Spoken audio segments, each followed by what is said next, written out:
ಮನೆ ಕಟ್ಟುವಾಗ ನಾವು ಖರ್ಚನ್ನ ಹೇಗೆ ಕಮ್ಮಿ ಮಾಡಬಹುದು ಅಂದ್ರೆ ನಾವು ಯಾವ್ಯಾವ್ದ್ರ ಬಗ್ಗೆ ಗಮನ ಇಟ್ಕೊಂಡ್ರೆ ಒಂದು ಕಮ್ಮಿ ಖರ್ಚಿನಲ್ಲಿ ಸುಂದರವಾದ ಮನೆ ಕಟ್ಟಬಹುದು ಅನ್ನೋದ್ರ ಬಗ್ಗೆ ಮಾತಾಡೋಣ.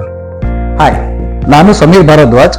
ಹೋಮ್ ಕನ್ಸ್ಟ್ರಕ್ಷನ್ ಮತ್ತು ಇಂಟೀರಿಯರ್ಸ್ ಬಗ್ಗೆ ಹೆಚ್ಚು ಮಾಹಿತಿಗಳನ್ನ ತಿಳ್ಕೊಳ್ಳಕ್ಕೆ ಈ ಚಾನೆಲ್ ನ ಸಬ್ಸ್ಕ್ರೈಬ್ ಮಾಡಿ.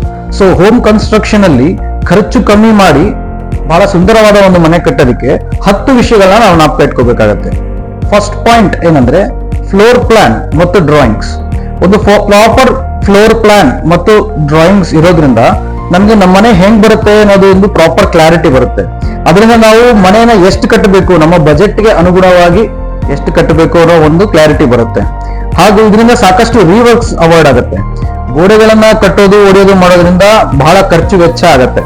ಆದ್ರಿಂದ ಒಂದು ಪ್ರಾಪರ್ ಫ್ಲೋರ್ ಪ್ಲಾನ್, ಅದರಲ್ಲೂ ಒಬ್ಬ ಪ್ರೊಫೆಷನಲ್ ಡಿಸೈನರ್ ಅಥವಾ ಆರ್ಕಿಟೆಕ್ಟ್ ಇದ್ದ ಅಥವಾ ಇಂಜಿನಿಯರ್ ಇಂದ ಪ್ರಾಪರ್ ಫ್ಲೋರ್ ಪ್ಲಾನ್ ನ ಮಾಡಿಸಿ ಆದ್ಮೇಲೆ ಮನೆ ಕಟ್ಟೋದ್ರಿಂದ ಬಹಳ ನಮ್ಗೆ ಅನುಕೂಲ ಆಗುತ್ತೆ. ಸೆಕೆಂಡ್ ಪಾಯಿಂಟ್ ಏನಂದ್ರೆ ಸೈಡ್ ಸ್ಟೋನ್ ಮೇಸನರಿ ಅಂದ್ರೆ ಕಲ್ಲುಗಳು. ಈಗಿನ ಕಾಲದಲ್ಲಿ ನಾವು ಫ್ರೇಮ್ ಸ್ಟ್ರಕ್ಚರ್ ಇಂದ ಮನೆಗಳು ಕಟ್ಟೋದ್ರಿಂದ ಅಂದ್ರೆ ಕಾಲಮ್ಸ್ ಮತ್ತೆ ಬೀಮ್ಸ್ ಉಪಯೋಗಿಸಿ ಮನೆ ಕಟ್ಟೋದ್ರಿಂದ ಸೈಡ್ ಸ್ಟೋನ್ ಮೇಸನರಿ ಬೇಕಾಗೋದಿಲ್ಲ. ಕೆಲವು ಸ್ಪೆಷಲ್ ಕಂಡೀಷನ್ಸ್ ಅಲ್ಲಿ ಬೇಕಾಗತ್ತೆ, ಸಾಮಾನ್ಯವಾಗಿ ಬೇಕಾಗೋದಿಲ್ಲ. ಸೊ ಅದರಿಂದ ನಾವು ಕಲ್ಲುಗಳನ್ನ ಅಥವಾ ಸೈಡ್ ಸ್ಟೋನ್ ಮೇಸನರಿನ ಅವಾಯ್ಡ್ ಮಾಡಬಹುದು. ಇದರಿಂದ ನಮ್ಗೆ ಸಾಕಷ್ಟು ಸೇವಿಂಗ್ಸ್ ಆಗುತ್ತೆ. ಥರ್ಡ್ ಪಾಯಿಂಟ್ ಏನಂದ್ರೆ ಮನೆಗೆ ನಾವು ಯಾವ ಸ್ಟೀಲ್ ನ ಬಳಸ್ತೀವಿ ಅನ್ನೋದು ಒಂದು ವಿಷಯ. ಕೆಲವರಿಗೆ ಅನ್ಸುತ್ತೆ ನಾವು ತುಂಬಾ ಕಾಸ್ಟ್ಲಿ ಸ್ಟೀಲ್ ಉಪಯೋಗಿಸಿದ್ರೆ ಮನೆ ಬಹಳ ಗಟ್ಟಿಯಾಗಿ ಡ್ಯೂರಬಲ್ ಆಗಿರುತ್ತೆ ಅಂತ. ಹಾಗೇನಿಲ್ಲ, ಸಾಕಷ್ಟು ಕಂಪನೀಸ್ ಇದೆ, ಕಮ್ಮಿ ದರದಲ್ಲಿ ಸ್ಟೀಲ್ಗಳು ಬರುತ್ತೆ, ಅದು ಬಹಳ ಒಳ್ಳೆ ಕ್ವಾಲಿಟಿ ಇರುತ್ತೆ, ಅದನ್ನು ಉಪಯೋಗಿಸ್ಕೋಬಹುದು. ಆದ್ರೆ ಒಂದ್ ವಿಷಯ ಗಮನದಲ್ಲಿರ್ಬೇಕು, ಏನಂದ್ರೆ ಅದ್ರ ಮೇಲೆ ISI ಮಾರ್ಕ್ ಇರಬೇಕು ಹಾಗೂ TMT ಥರ್ಮೋ ಮೆಕನೈಸ್ ಟ್ರೀಟ್ಮೆಂಟ್ ಆ ಸೈನ್ ಇರಬೇಕು. ಸೊ ಈ ತರ ಇರೋ ಸ್ಟೀಲ್ ನ ನಾವು ಯಾವ್ದನ್ನೇ ಉಪಯೋಗಿಸ್ಕೋಬಹುದು, ಏನು ಆಗೋದಿಲ್ಲ. ಕಾಸ್ಟ್ಲಿ ಸ್ಟೀಲ್ ಯೂಸ್ ಮಾಡಿ ಕಡಿಮೆ ಕ್ವಾಂಟಿಟಿ ಹಾಕೋದ್ರಿಂದ ಅದರಿಂದ ಏನು ಉಪಯೋಗ ಇಲ್ಲ. ಸೊ ಕ್ವಾಂಟಿಟಿ ಆಫ್ ಸ್ಟೀಲ್ ಅನ್ನೋದು ಬಹಳ ಇಂಪಾರ್ಟೆಂಟ್, ಕ್ವಾಲಿಟಿ ಜೊತೆಗೆ ಕ್ವಾಂಟಿಟಿ ಆಫ್ ದ ಸ್ಟೀಲ್ ಏನಿದೆ ಅಂತ. ಸೊ ಈ ಕ್ವಾಂಟಿಟಿ ಆಫ್ ದ ಸ್ಟೀಲ್ ನಾವು ಹೆಂಗೆ ಒಂದು ಥಂಬ್ರಲ್ಲಿ ಮಾಡಕ್ಕಾಗಲ್ಲ. ಅದಕ್ಕೆ ಒಂದು ಪ್ರೊಫೆಷನಲ್ ಪ್ರಾಪರ್ ಸ್ಟ್ರಕ್ಚರಲ್ ಇಂಜಿನಿಯರ್ ನ ನಾವು ಕನ್ಸಲ್ಟ್ ಮಾಡ್ಬೇಕಾಗತ್ತೆ, ಅವರಿಂದ ಡ್ರಾಯಿಂಗ್ಸ್ ತಗೋಬೇಕಾಗತ್ತೆ. ಆ ಡ್ರಾಯಿಂಗ್ಸ್ ಪ್ರಕಾರ ನಾವು ಸ್ಟೀಲ್ ನ ಇನ್ಸ್ಟಾಲ್ ಮಾಡೋದ್ರಿಂದ ಯಾವುದೇ ರೀತಿ ತೊಂದರೆ ಬರೋದಿಲ್ಲ, ಸಾಕಷ್ಟು ಖರ್ಚು ಸಹ ಉಳಿಯುತ್ತೆ. ನೆಕ್ಸ್ಟ್ ಪಾಯಿಂಟ್ ಏನಂದ್ರೆ ಗೋಡೆಗಳನ್ನ ಕಟ್ಟಬೇಕಾದ್ರೆ ನಾವು ರೆಡ್ ಬ್ರಿಕ್ಸ್ ಅಥವಾ ಇಟ್ಟಿಗೆ ನ ಉಪಯೋಗಿಸೋ ಬದಲು ಕಾಂಕ್ರೀಟ್ ಬ್ಲಾಕ್ಸ್ ನ ಸಹ ಉಪಯೋಗಿಸಬಹುದು. ಆದ್ರಿಂದ ನಮ್ಗೆ ಬಹಳಷ್ಟು ಖರ್ಚು ಕಮ್ಮಿ ಆಗುತ್ತೆ. ನಾವು ಫ್ರೇಮ್ ಸ್ಟ್ರಕ್ಚರ್ ಅಲ್ಲಿ ಕಟ್ಟಿರೋದ್ರಿಂದ ಅಂದ್ರೆ ಕಾಲಮ್ಸ್ ಮತ್ತು ಬೀಮ್ಸ್ ಉಪಯೋಗಿಸಿ ಕಟ್ಟಿರೋದ್ರಿಂದ ಬಿಲ್ಡಿಂಗ್ ಸ್ಟ್ರೆಂತ್ ಗೆ ಏನು ಡಿಫರೆನ್ಸ್ ಬರೋದಿಲ್ಲ. ನಾವು ಬ್ಲಾಕ್ಸ್ ನ ಉಪಯೋಗಿಸಿದ್ರು ಅಥವಾ ಬ್ರಿಕ್ಸ್ ನ ಉಪಯೋಗಿಸಿದ್ರು. ಸೊ ಬ್ರಿಕ್ಸ್ ನ ಉಪಯೋಗಿಸೋ ಬದಲು ಬ್ಲಾಕ್ಸ್ ನ ಉಪಯೋಗಿಸಿದ್ರೆ ಸಾಕಷ್ಟು ಖರ್ಚು ಕಮ್ಮಿ ಆಗುತ್ತೆ. ಹಾಗೂ ಕಾಂಕ್ರೀಟ್ ಬ್ಲಾಕ್ಸ್ ನ ಉಪಯೋಗಿಸೋದ್ರಿಂದ ಸ್ವಲ್ಪ ಸ್ಪೇಸ್ ಸೇವಿಂಗ್ ಕೂಡ ಆಗುತ್ತೆ. ನೆಕ್ಸ್ಟ್ ಪಾಯಿಂಟ್, ರೂಮ್ಸ್ ಮತ್ತೆ ಕಿಚನ್ ಅಲ್ಲಿ ಕಾಂಕ್ರೀಟ್ ಲಾಫ್ಟ್ಸ್ ಸಜ್ಜಗಳು ಮಾಡುವಂತ ಪ್ರಾಕ್ಟೀಸ್ ತುಂಬಾ ವರ್ಷದಿಂದ ಇದೆ. ಆದ್ರೆ ಇತ್ತೀಚೆಗೆ ಇಂಟೀರಿಯರ್ಸ್ ಅಲ್ಲಿ ವುಡ್ ವರ್ಕ್ ಅಲ್ಲಿ ಲಾಫ್ಟ್ ಸ್ಪೇಸ್ ಮಾಡಿ ಅದಕ್ಕೆ ಶಟರ್ಸ್ ನ ಮಾಡುವಂತದ್ದು ಮ್ಯಾಂಡೇಟರಿ ಆಗಿದೆ. ವುಡ್ ವರ್ಕ್ಸ್ ಅಲ್ಲಿ ಮಾಡುವಂತ ಲಾಫ್ಟ್ ಗಳು ಕೂಡ ಬಹಳ ಸ್ಟ್ರಾಂಗ್ ಆಗಿರುತ್ತೆ. ಆದ್ರಿಂದ ಕಾಂಕ್ರೀಟ್ ಲಾಫ್ಟ್ಸ್ ಗಳ ಅವಶ್ಯಕತೆ ಇಲ್ಲ. ಸೊ ಕಾಂಕ್ರೀಟ್ ಲಾಫ್ಟ್ ಗಳನ್ನ ಅವಾಯ್ಡ್ ಮಾಡೋದ್ರಿಂದ ಸ್ವಲ್ಪ ಮಟ್ಟಿಗೆ ಕಾಸ್ಟ್ ಸೇವಿಂಗ್ ಮಾಡಬಹುದು. ನೆಕ್ಸ್ಟ್ ಪಾಯಿಂಟ್, ಕಿಟಕಿಗಳಿಗೆ ವುಡನ್ ವಿಂಡೋಸ್ ನ ಬಳಕೆ ಬಹಳ ವರ್ಷಗಳಿಂದ ಇದೆ. ಆದ್ರೆ ವುಡನ್ ವಿಂಡೋಸ್ ನ ಬಳಕೆ ಮಾಡೋದ್ರಿಂದ ಖರ್ಚು ಬಹಳ ಜಾಸ್ತಿ ಆಗುತ್ತೆ. ಎಸ್ಪೆಷಲಿ ಟೀಕುಡ್ ಅಂತೂ ಬಹಳ ಕಾಸ್ಟ್ಲಿ. ಇದ್ರ ಬದಲು UPVC ವಿಂಡೋಸ್ ಅಥವಾ ಅಲ್ಯೂಮಿನಿಯಂ ವಿಂಡೋಸ್ ನ ಯೂಸ್ ಮಾಡೋದ್ರಿಂದ ಖರ್ಚು ಬಹಳ ಕಡಿಮೆ ಆಗುತ್ತೆ.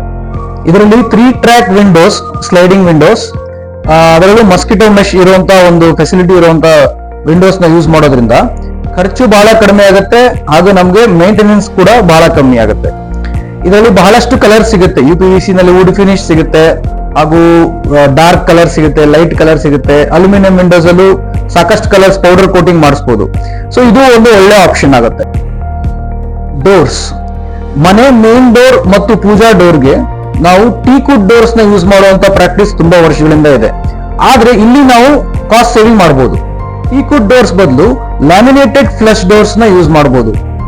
ಇದು ಸಾಕಷ್ಟು ಕಲರ್ಸ್ ಮತ್ತು ಅಟ್ರಾಕ್ಟಿವ್ ಪ್ಯಾಟರ್ನ್ಸ್ ಅಲ್ಲಿ ಮಾರ್ಕೆಟ್ ಅಲ್ಲಿ ಅವೈಲೇಬಲ್ ಇದೆ. ಹೀಗೆ ಮಾಡೋದ್ರಿಂದ ಅಟ್ಲೀಸ್ಟ್ 50,000 ಇಂದ 1 lakh rupees ತನಕ ಸೇವ್ ಮಾಡಬಹುದು. Next point, flooring. ಮನೆಗೆ ಫ್ಲೋರಿಂಗ್ ಮಾಡಬೇಕಾದ್ರೆ ನಾವು ಟೈಲ್ಸ್ ಹಾಕ್ಬೇಕಾ, ಗ್ರಾನೈಟ್ ಹಾಕ್ಬೇಕಾ ಅಥವಾ ಮಾರ್ಬಲ್ ಹಾಕ್ಬೇಕಾ ಅಂತ ಸಾಕಷ್ಟು ಕನ್ಫ್ಯೂಷನ್ ಇರುತ್ತೆ. ತುಂಬಾ ಜನ ಅನ್ಕೊಂಡಿರ್ತಾರೆ ನಾವು ಗ್ರಾನೈಟ್ ಹಾಕಿದ್ರೆ ಮಾತ್ರ ಬಹಳ ಗ್ರ್ಯಾಂಡ್ ಆಗಿ ಬರುತ್ತೆ ಅಥವಾ ಮಾರ್ಬಲ್ ಹಾಕಿದ್ರೆ ಬಹಳ ಗ್ರ್ಯಾಂಡ್ ಆಗಿ ಬರುತ್ತೆ ಅಂತ. ಖಂಡಿತವಾಗೂ ಗ್ರಾನೈಟ್ ಬಹಳ ಗ್ರ್ಯಾಂಡ್ ಆಗಿ ಕಾಣುತ್ತೆ, ಅದರಲ್ಲೂ ಸ್ವಲ್ಪ ಎಕ್ಸ್ಪೆನ್ಸಿವ್ ಗ್ರಾನೈಟ್ ಇದ್ರೆ ಬಹಳ ಗ್ರ್ಯಾಂಡ್ ಆಗಿ ಕಾಣುತ್ತೆ. ಆದ್ರೆ ಗ್ರಾನೈಟ್ ಬಹಳ ಕಾಸ್ಟ್ಲಿ ಇದೆ. ಗ್ರಾನೈಟ್ ಕಾಸ್ಟ್ ಒಂದು 100 rupees per square feet ಅಥವಾ 80 rupees per square feet ಸಿಕ್ಕಿದ್ರು ಅದ್ರದ್ದು ಲೇಬರ್, ಅದನ್ನ ಹಾಕೋದಿಕ್ಕೆ ಲೇಬರ್ ಏನ್ ಖರ್ಚಾಗತ್ತೆ ಅದು ಬಹಳ ಜಾಸ್ತಿ ಇದೆ. ಸೊ ಗ್ರಾನೈಟ್ಗೆ ಆಲ್ಟರ್ನೇಟಿವ್ ಆಗಿ ನಾವು ವೆಟ್ರಿಫೈಡ್ ಟೈಲ್ಸ್ ನ ಸಹ ಉಪಯೋಗಿಸಬಹುದು. ವೆಟ್ರಿಫೈಡ್ ಟೈಲ್ಸ್ ಮಾರ್ಕೆಟ್ ಅಲ್ಲಿ thousands of variety, thousands of colours pattern ಅಲ್ಲಿ ಬರುತ್ತೆ. ಹಾಗೂ ಅದು ಗ್ರಾನೈಟ್ ಅಷ್ಟೇ ಸ್ಟ್ರಾಂಗ್ ಆಗಿರುತ್ತೆ. ಈಗಿನ ಕಾಲದಲ್ಲಿ ಬಹಳ ವೆಟ್ರಿಫೈಡ್ ಟೈಲ್ಸ್ ಬರೋದು ಎಲ್ಲ ಗ್ರಾನೈಟ್ ಗಿಂತನೂ ಸ್ಟ್ರಾಂಗ್ ಇರುತ್ತೆ. Vitrified tiles laying cost granite ಗೆ ಕಂಪೇರ್ ಮಾಡಿದ್ರೆ ಬಹಳ ಕಮ್ಮಿ ಇರುತ್ತೆ. ಆದ್ರಿಂದ ವೆಟ್ರಿಫೈಡ್ ಟೈಲ್ಸ್ ಯೂಸ್ ಮಾಡೋದ್ರಿಂದ ಒಂದ್ ಸ್ವಲ್ಪ ಬಹಳ ಕಮ್ಮಿ ಖರ್ಚಿನಲ್ಲಿ ಒಳ್ಳೆ ಸುಂದರವಾದ ಫ್ಲೋರಿಂಗ್ ನ ಮಾಡಬಹುದು. Next point, painting. ಮನೆ ಪೇಂಟಿಂಗ್ ಅಲ್ಲಿ ನಾವು ಹೇಗೆ ಖರ್ಚು ಉಳಿಸಬಹುದು ಅನ್ನೋದ್ರ ಬಗ್ಗೆ ಮಾತಾಡೋಣ. ಈಗ ಮಾರ್ಕೆಟ್ ಅಲ್ಲಿ ಸಾಕಷ್ಟು ಡಿಫರೆಂಟ್ ವೆರೈಟೀಸ್ ಆಫ್ ಪೇಂಟ್ಸ್ ಬರ್ತಾ ಇದೆ. ಆದ್ರೆ ನಾವು ತುಂಬಾ ಕಾಸ್ಟ್ಲಿ ಪೇಂಟ್ ನ ಯೂಸ್ ಮಾಡಿದ್ರೆ ಮಾತ್ರ ನಮ್ಮ ಮನೆ ಚೆನ್ನಾಗಿ ಬರುತ್ತೆ ಅನ್ನೋದು ಇಲ್ಲ. ಯಾಕೆಂದ್ರೆ ಟೋಟಲ್ ಪೇಂಟಿಂಗ್ ಔಟ್ಪುಟ್ ನಾವು ಯಾವ ತರ ಪೇಂಟ್ ಯೂಸ್ ಮಾಡ್ತೀವಿ ಅನ್ನೋದು ಒಂದ್ರ ಮೇಲೆ ಡಿಪೆಂಡ್ ಆಗಿರೋದಿಲ್ಲ, ನಾವು ಹೇಗೆ ಪೇಂಟಿಂಗ್ ಮಾಡ್ತೀವಿ ಅನ್ನೋದ್ರ ಮೇಲೆ ಡಿಪೆಂಡ್ ಆಗುತ್ತೆ. ಪೇಂಟ್ ಮಾಡೋಕ್ಕಿಂತ ಮುಂಚೆ ನಾವು ಗೋಡೆಗಳಿಗೆ ಮಾಡುವಂತ ಪುಟ್ಟಿ ಅಪ್ಲಿಕೇಶನ್, ಅದರ ಲೆವೆಲಿಂಗ್ ಮತ್ತೆ ರಬ್ಬಿಂಗ್ ಎಲ್ಲ ಸ್ಟ್ಯಾಂಡರ್ಡ್ ಕ್ವಾಲಿಟಿ ಪ್ರಕಾರ, ಸ್ಟ್ಯಾಂಡರ್ಡ್ಸ್ ಪ್ರಕಾರ ಮಾಡಿದ್ರೆ ಒಂದು ಬೇಸಿಕ್ ಪೇಂಟ್ ಮಾಡಿ ಕೂಡ ನಾವು ಒಳ್ಳೆ ಫಿನಿಶ್ ನ ಅಚೀವ್ ಮಾಡಬಹುದು. ಇದರಲ್ಲಿ ನಮ್ಗೆ ಬಹಳಷ್ಟು ಕಾಸ್ಟ್ ಸೇವಿಂಗ್ ಇದೆ. Next point, railings. ಮನೆಯಲ್ಲಿ ಸ್ಟೇರ್ ಕೇಸ್ಗೆ ಮತ್ತೆ ಬಾಲ್ಕನಿಗೆ ರೇಲಿಂಗ್ಸ್ ನ ಉಪಯೋಗಿಸ್ತೀವಿ. ಇತ್ತೀಚೆಗೆ ಸ್ಟೇನ್ಲೆಸ್ ಸ್ಟೀಲ್ ರೇಲಿಂಗ್ಸ್ ನ ಉಪಯೋಗಿಸುವಂತ ಪ್ರಾಕ್ಟೀಸ್ ಇದೆ.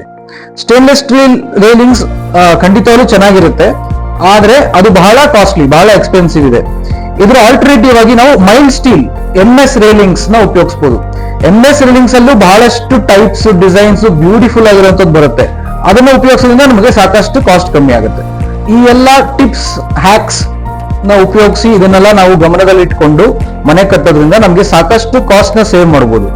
ಈ ಎಲ್ಲ ಟಿಪ್ಸ್ ಗಳು ನಿಮ್ಗೆ ಬಹಳ ಇಷ್ಟ ಆಗಿದೆ, ಬಹಳ ಉಪಯೋಗಕಾರಿಯಾಗಿದೆ ಅಂತ ನಾನು ಅನ್ಕೊಂತೀನಿ. ಧನ್ಯವಾದಗಳು.